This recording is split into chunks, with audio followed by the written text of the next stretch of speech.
ಇವತ್ತು ಮೈಸೂರು ಹನುಮಂತೋತ್ಸವ ಸಮಿತಿ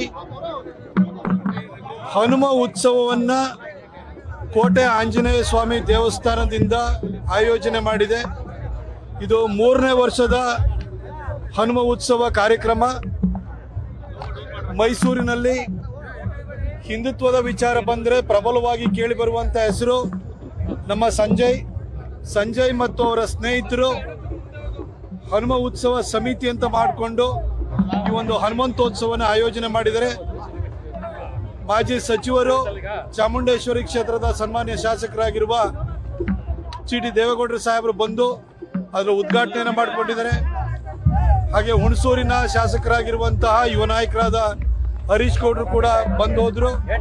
ಸ್ಥಳೀಯ ಮಹಾನಗರ ಪಾಲಿಕೆ ಸದಸ್ಯರುಗಳಾಗಿರುವಂತಹ ಪ್ರಶಾಂತ್ ಗೌಡರು, ಶ್ರೀನಿವಾಸ್ ಅವರು ಹಾಗೂ ಎಲ್ಲ ಪಕ್ಷಗಳ ಮುಖಂಡರು ಕೂಡ ಇಲ್ಲಿ ಬಂದಿದ್ದಾರೆ. ಒಂದು ಹನುಮಂತೋತ್ಸವ ಮೆರವಣಿಗೆ ಬಹಳ ಅದ್ದೂರಿಯಿಂದ ನೆರವೇರಲಿಕ್ಕೆ ಎಲ್ಲ ರೀತಿಯಲ್ಲೂ ಸಜ್ಜಾಗಿದೆ. ಭಕ್ತಿಗೆ ನಿಷ್ಠೆಗೆ ಹೆಸರಾಗಿರುವಂಥ ಹನುಮಂತ ನಮ್ಮೆಲ್ಲರಿಗೂ ಧರ್ಮನಿಷ್ಠೆಯನ್ನ, ರಾಷ್ಟ್ರ ಪ್ರೇಮವನ್ನು ಬೆಳೆಸಲಿ ಅಂತ ಕೇಳ್ಕೊಳ್ತೀನಿ. ಹೇಳಿ ನಮ್ಮ ಮೈಸೂರಿನಲ್ಲಿ ಹನುಮಂತೋತ್ಸವ ಅಂದರೆ ಬಹಳ ಖುಷಿ ವಿಚಾರ. ಯಾಕೆಂದರೆ ಮೈಸೂರಿನಲ್ಲಿ ಪೈಲ್ವಾನರುಗಳು ಜಾಸ್ತಿ, ಗರಡಿಗಳು ಜಾಸ್ತಿ. ಭಕ್ತ ಪೈಲ್ವಾನ್ ಆಗಿದ್ರೆ ಭಗವಾನ್ ಯಾವತ್ತೂ ಕೂಡ ಹನುಮಾನೇ ಆಗಿರಬೇಕು ಅಂತ ಒಂದು ಹನುಮಂತೋತ್ಸವನ ಬಹಳ ವಿಜೃಂಭಣೆಯಿಂದ ಇವತ್ತು ಆಚರಣೆ ಮಾಡಲಿಕ್ಕೆ ಎಲ್ಲ ತಯಾರಿ ನಡೆದಿದೆ. ಎಲ್ಲರಿಗೂ ಒಳ್ಳೆಯದಾಗಲಿ. ಮತಗಳ ಬಗ್ಗೆ ಮತ್ತೆ ಚರ್ಚೆ ಆರಂಭ ಆಗಿದೆ. ಅನಂತ ಕ್ಷೇತ್ರದ ಮತಗಳ ಬಗ್ಗೆ SIT ಅವರು ವರದಿ ಕೊಟ್ಟಿದ್ದಾರೆ ಅಂತ.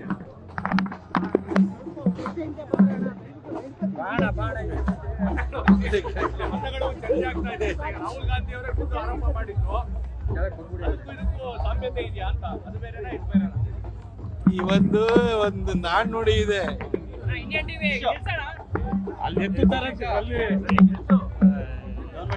ಮದುವೆ ಆಗೋವರೆಗೂ ಹುಚ್ಚಿಬಿಡಲ್ಲ, ಹುಚ್ಚಿಬಿಡೋವರೆಗೂ ಮದುವೆ ಆಗಲ್ಲ ಅಂತ. ಈಗ ರಾಹುಲ್ ಗಾಂಧಿ ಪ್ರಧಾನಿ ಆಗಲ್ಲ, ಪ್ರಧಾನಿ ಆಗೋವರೆಗೂ ಅವ್ರಿಗೆ ಹುಚ್ಚಿಬಿಡಲ್ಲ. ಅವ್ರಿಗೆ ಎಷ್ಟೇ ಹೇಳಕ್ ಸರ್. ಈಗ ಆಲ್ರೆಡಿ ಪ್ರತಿಕ್ರಿಯೆ ಕೊಟ್ಟಿದ್ರಿ. ಕೇಂದ್ರ ಸಚಿವರನ್ನ ಮಾತಾಡಿದಂತ ವಿಚಾರ ಇವತ್ತು ಹನುಮಂತೋತ್ಸವ ನಡೀತಾ ಇರೋದ್ರಿಂದ, ಇದು ಎಲ್ಲ ಪಕ್ಷಗಳ ಮುಖಂಡರು ಸೇರಿ ಮಾಡ್ತಾ ಇರೋದ್ರಿಂದ ಈ ಸಂದರ್ಭದಲ್ಲಿ ಅದ್ರ ಬಗ್ಗೆ ನಾನು ಹೇಳಲಿಕ್ಕೆ ಇಷ್ಟಪಡಲ್ಲ.